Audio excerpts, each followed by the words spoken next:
Hi, I'm Carole Gold, and welcome to Surviving Chaos. It's what I call the show. It's what I call this live Facebook video. And the reason is, who doesn't know that we're in the middle of a tremendous amount of chaos? And I think that it's up to each one of us to, in our own way, try to bring meaning to the disorder, because we're clearly in the middle of radical change. You see it everywhere, and I feel as if, because I'm both a left brain and a right brain person, what I mean by that is because I'm both an attorney by education, by profession, by former profession, and still an attorney, but I'm also a psychic. And those two things have never, ever before been two, let's say, polarities that had common ground. And yet I have figured out a way in my own life to bring them together to a place where they can coexist. And so because I've been able to do that in my life, I feel as if I have some insight and some understanding of how you take polarity and you find, if not neutral ground, you at least can find common ground, right? And the common ground that I have found in mediating, because I'm also a mediator, I'm a certified mediator, the mediation that I've done within myself is mediating worlds. And I say that because the lawyer in me is a very literal, a very logical, a very 3D oriented, problem solving, rational individual. The psychic in me is a mystic. I get messages from other frequencies, which is how I like to describe psychic phenomena, or ESP, as simply AM, FM, and a whole bunch of other frequencies that you can tune into to get information that's traveling on those bandwidths the same way radio waves travel. I've mediated those two. And so as we now see these polarities everywhere, these extremes in, right before I went on tonight, I saw on Facebook a posting of a guy with a sign, and the sign said, "If Trump isn't Hitler, I'm a moron." Well, I don't want to address whether or not he is Hitler and whether or not he is a moron, this particular guy. What I want to say is that it's such an extreme position to take. And so is the opposite end of the spectrum. Those who think he can do no wrong. The show isn't about Donald Trump. He's only emblematic, he's only symptomatic of where we clash now and how we clash. And quite honestly, I think that the politics is a distraction. And we've all been sort of manipulated into focusing very narrowly on the world through a political lens. And the world that matters, truly the world that matters, and with no pun on the word matter, but the world that matters is not the political world. The political machinations and the politics of government is as old as mankind. And we go through stages of development where sometimes we're doing better than in other times, right? And sometimes we've advanced beyond where we were. It's not about the political evolution. It's about the conscious evolution of you and me and every single one of us, and how we can learn to think for ourselves. More importantly, how we can learn to manage change. Because as we all know, the one constant in life is change. It's the thing we all have to go through. And yet we don't teach it, we don't talk about it, we don't share our experiences in managing change in our own lives. I mentioned in a prior show, I'm writing a book. It's called The Cardinal Principles, and it's 12 principles on how to live your life. On how to live, take that back. It's 12 principles on how to bring meaning into your life, particularly during times of chaos, like we're in right now. And so maybe, I just mentioned change, and change is one of the cardinal principles.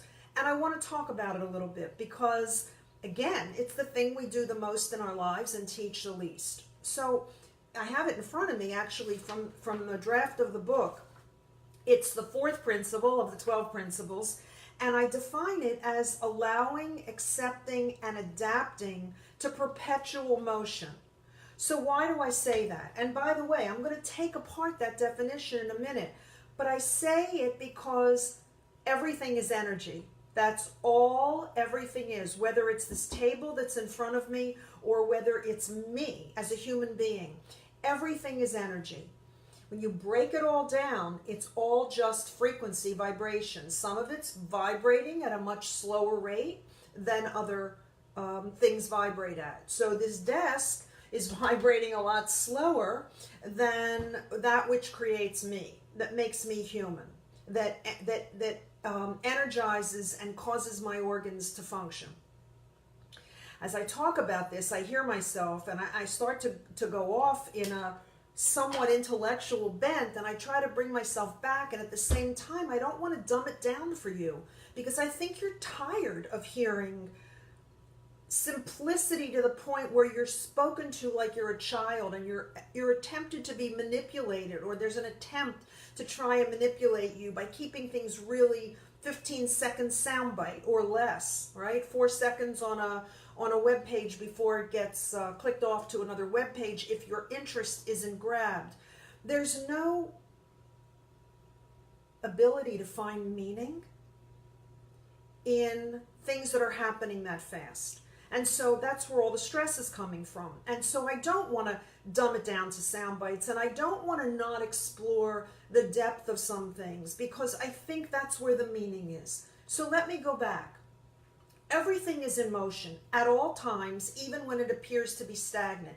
Even what appears to be solid, right, at the quantum level, everything is in motion.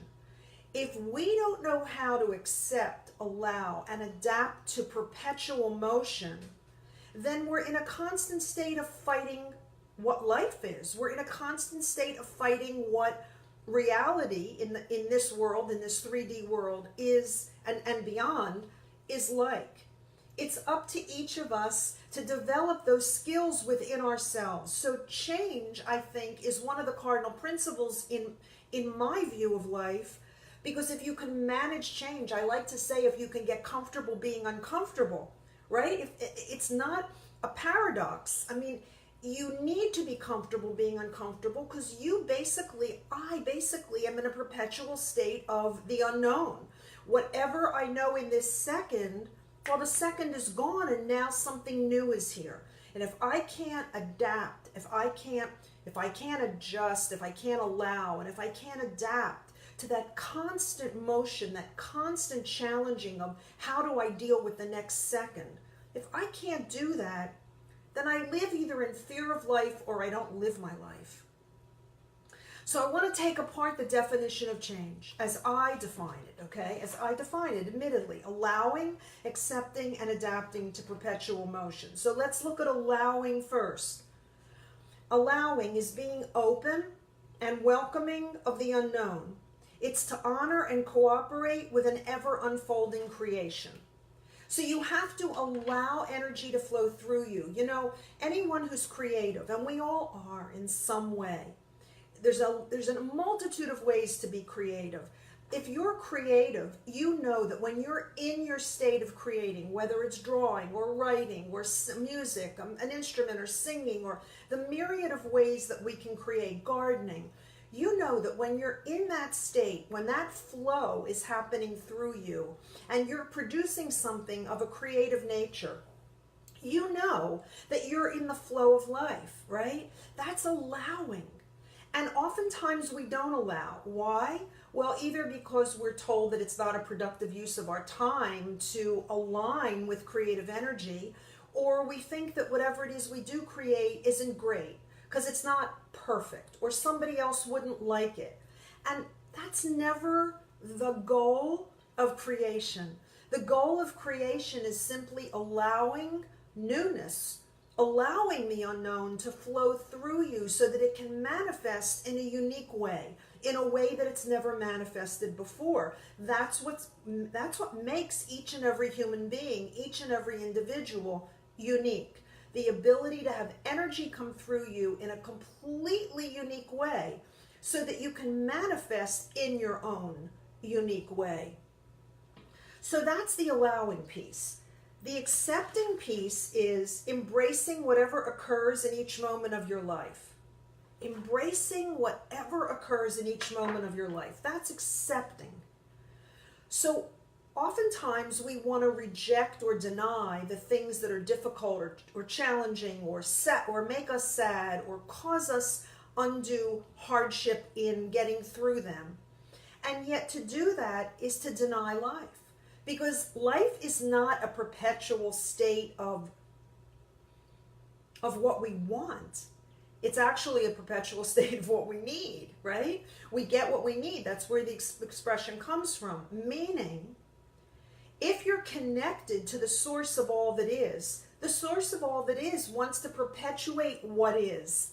It wants it all to keep going. You know, I once heard, what would God do if God wanted the world to end? And some people say flood, and some people say fire, and the apocalypse. The answer is nothing. If Source wanted the world to stop, it would stop. Source, would do nothing. Because it's only through the perpetual flow of motion, of energy, of frequency from Source that keeps it all in motion. When we don't accept that, when we don't allow ourselves to be a vehicle for that energy to flow through, when we stop being a conduit, we disconnect ourselves from Source and we stop living our lives fully. So it's allowing and it's allowing and it's accepting. Now, what's the adapting piece? Okay, what's the adapting piece? The adapting piece is being flexible enough so that new experiences mold us rather than break us. It's trusting and allowing that Source energy to flow through us, accepting it for what it is, manifesting it in our own unique way, not blocking it up, not stopping it, not rejecting it, but allowing it to flow, accepting it, and then adapting to the newness, to whatever the newness is. We get uncomfortable with what's new because we don't know it as well as we know that which we've had, right? But as I once heard, you know, if you have a migraine for 30 years and you wake up one morning and it's gone, you'll miss it. You'll miss the migraine. Not because you liked it, but because you were used to it. And we're creatures of habit. And so we get used to the things that are familiar to us, even if they're unpleasant. It's why people stay in bad relationships. They stay in relationships where the partners have stopped growing because they're used to the dynamic, not because it's good for them. And because, ready? They fear the unknown. You know, I practiced divorce law for 15 years. And I had my own divorce. And so I know both as a lawyer who represented clients going through the trauma of divorce, and I had my own trauma of divorce. And I can tell you that people stay in adverse situations because they're familiar. They're not good necessarily, they're familiar. And what that does is it stops growth. It stops change. Change is growth and growth is life. And if we cannot accept all of them and manage to navigate each of those, that's the Walking Dead. That really is the Walking Dead. So, the reason that I do the show, the reason that the show is on a podcast that I was testing out, but the reason that I keep doing the Facebook Live presentations is because I believe all of us are struggling now with how to get through this. And we're being bombarded with particular perspectives that want us to think a certain way. But the key is thinking for yourself. So for every single principle that I'm writing into the book, for all 12 principles, I break down each one like I just broke down change. But more importantly, for each breakdown within the principle itself, I pose a question so that you can know whether or not you're on track. And I'm going to give you an example of how it works. I said change was allowing, accepting, and adapting to perpetual motion. And then I said allowing was being open and welcoming of the unknown and to honor and cooperate with the ever unfolding of creation. Here's the question that you ask yourself. Is my struggle and fatigue the result of my resistance to receiving what is new? That's the question to know if you're allowing. Again, is my struggle and fatigue the result of my resistance to receiving what is new? Because you know what? It's exhausting to fight life. It's exhausting to fight the flow of source energy. It's so powerful. It's so enlivening. And it generates in you so much power that to resist it is exhausting. And I'm going to give you an example. I've wanted to do this Facebook Live show tonight. I call it a show because I'm used to doing podcasts. I've wanted to do it now for 3 days, Monday, Tuesday, Wednesday. And every time I came to start the show, to start the Facebook Live video, I felt like I had nothing to say. And I thought, what am I going to do? I don't have anything I want to say today. I don't want to talk about politics. And really, what am I going to talk about? And I would go away, and I wouldn't do the Facebook Live filming. Well, I've been exhausted for 3 days, really fatigued, tired. I didn't know. I just wanted to lay on the couch. And then, about an hour ago or less, obviously, however long I've been on here, I said, you know what? I'm doing it. I'm just going and I'm doing it. And I don't know what I'll say. But I'll allow it. I'll allow it. So what happened? Here I am. I have no idea how long I've been on, but here I am. And I am so energized talking to you. I'm so energized because I opened up the flow of creative energy. I create through the word, spoken and written. That's my form of creation. And so here I am, doing what I do, allowing the energy to flow through me, and I'm the furthest thing from exhausted. The more I talk, the more I share, the more I allow the flow to go through me, the more energized I feel. And that's, I almost said that's the secret, but I don't like that word because I don't think there are any secrets. I think there's only enlightened information that is accessible with effort, that each one of us has the potential to access.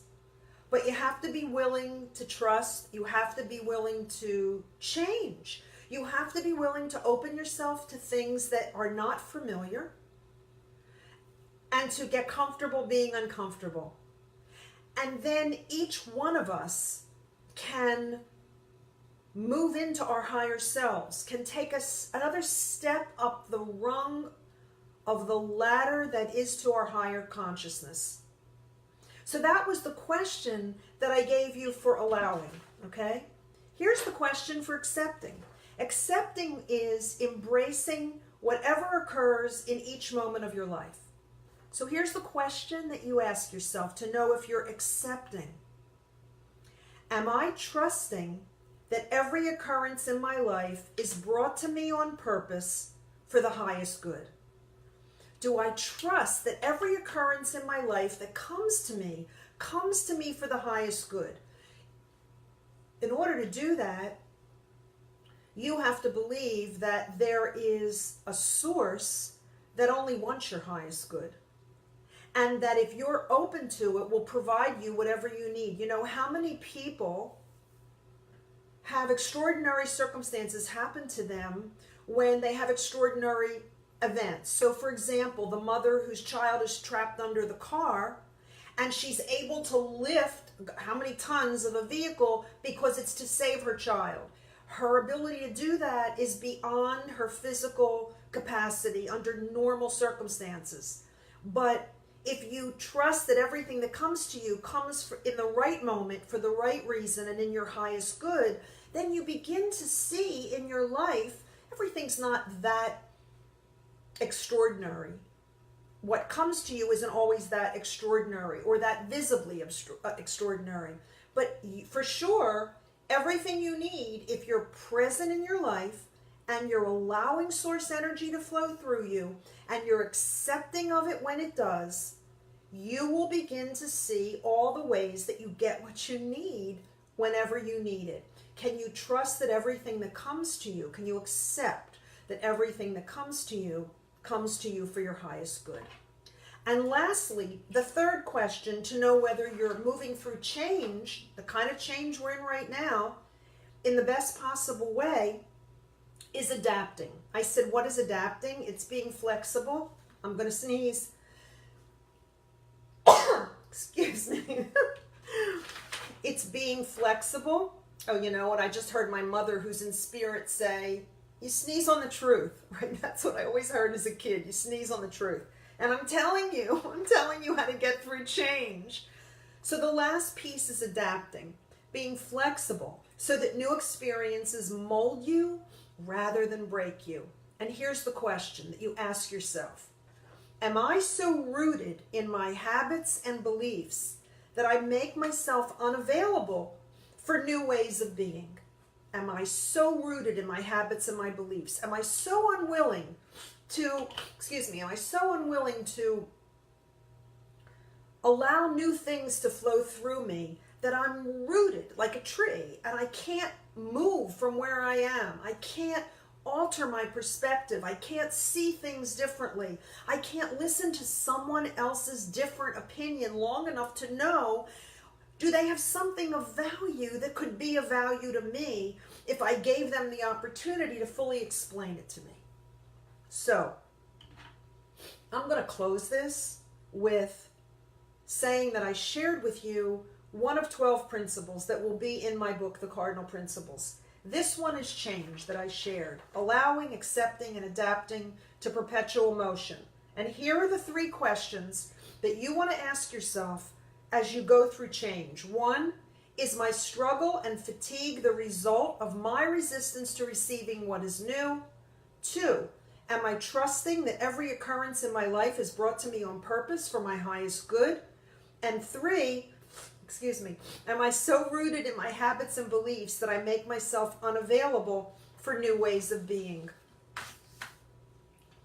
I'll continue to share with you the content of the Cardinal Principles, but more than anything, I come here and I share this with you because I believe we're all in this together, and I do not believe that digging in with polarized opinions that are not open to hearing anything other than what we already believe is how we become either enslaved or what I call the walking dead.